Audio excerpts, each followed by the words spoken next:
If you care about how real soldiers actually survived winter warfare rather than the polished myths, you're in the right place.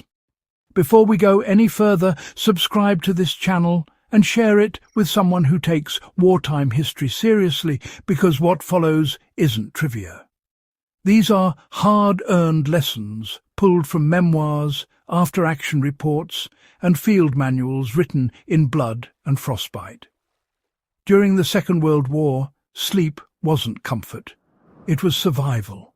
Men who failed to rest died faster, fought worse, and froze quietly in the night.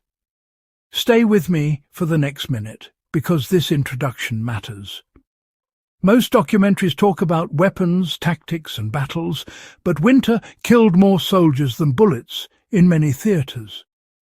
Frozen ground drained body heat relentlessly. A man could lie down exhausted, close his eyes, and never wake up.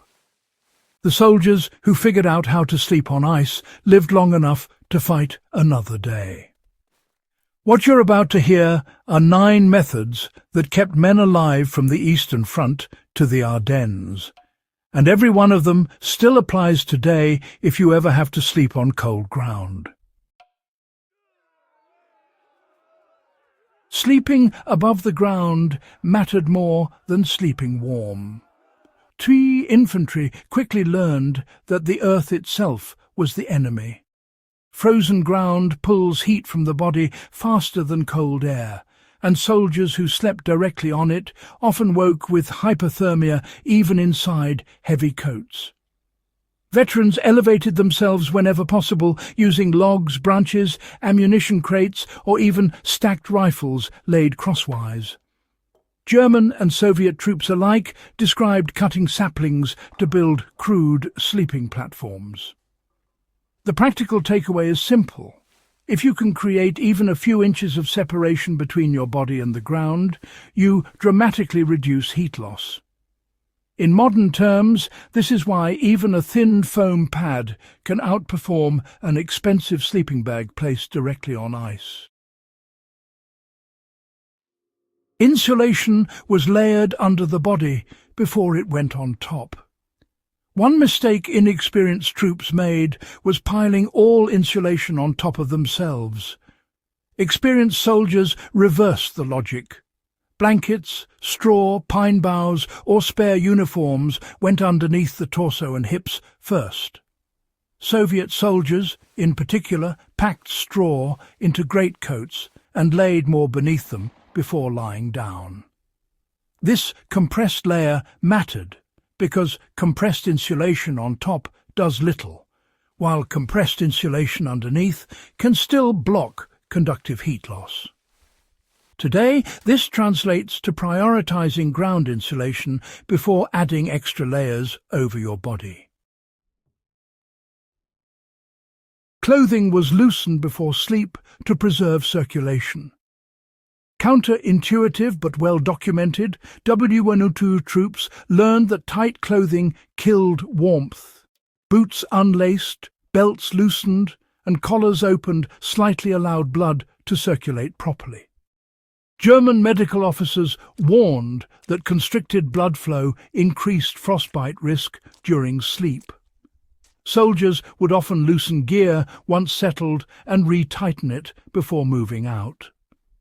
A modern survivalist can apply this by avoiding tight socks, overly compressed sleeping systems, or cinched straps when settling in for the night. Shared body heat was a calculated decision, not a comfort. In foxholes and snow trenches, soldiers slept pressed together not for morale, but for thermal survival. American GIs in the Ardennes described rotating positions so each man had time closest to the center of the group. This wasn't sentimental. It reduced caloric burn and prevented hypothermia. The lesson here is that controlled heat sharing, even with minimal contact, can stabilize core temperature when resources are limited.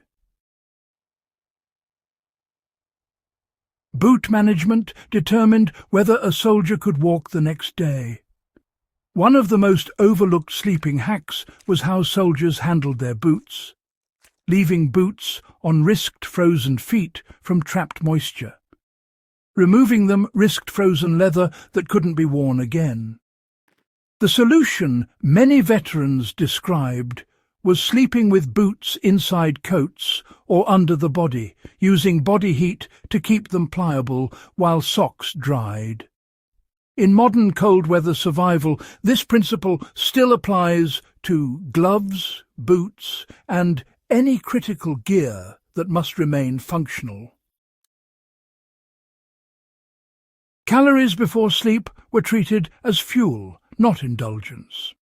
WWII field manuals stressed eating before sleep in cold conditions, even if exhausted. A small ration, fat-heavy when possible, helped the body generate heat during rest. Soldiers who skipped eating often woke weaker and colder.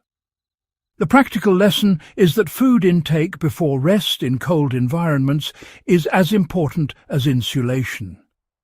Your metabolism is part of your sleep system.